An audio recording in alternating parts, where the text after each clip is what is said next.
বৃহস্পতিবার সকাল 11টায় রাজশাহী মেডিকেল কলেজের শিক্ষক লাউঞ্জে বৈষম্য বিরোধী চিকিৎসক ফোরামের উদ্যোগে রাজশাহীর প্রখ্যাত চিকিৎসক ডাক্তার গোলাম কাজেম আলী হত্যার সুষ্ঠু বিচার দাবিতে সংবাদ সম্মেলন ও মানববন্ধন করেছেন রাজশাহী মেডিকেল কলেজ হাসপাতালের কর্মরত চিকিৎসক ও শিক্ষার্থীরা।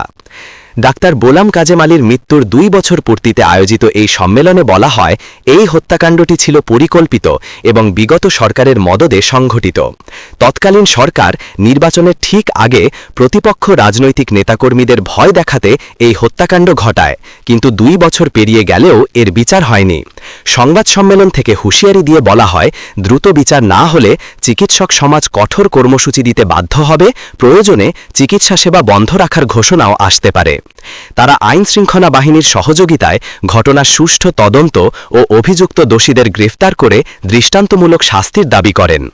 সংবাদ সম্মেলন শেষে রাজশাহী মেডিকেল কলেজ হাসপাতালের সামনে চিকিৎসক, শিক্ষক ও শিক্ষার্থীরা মানববন্ধন করেন।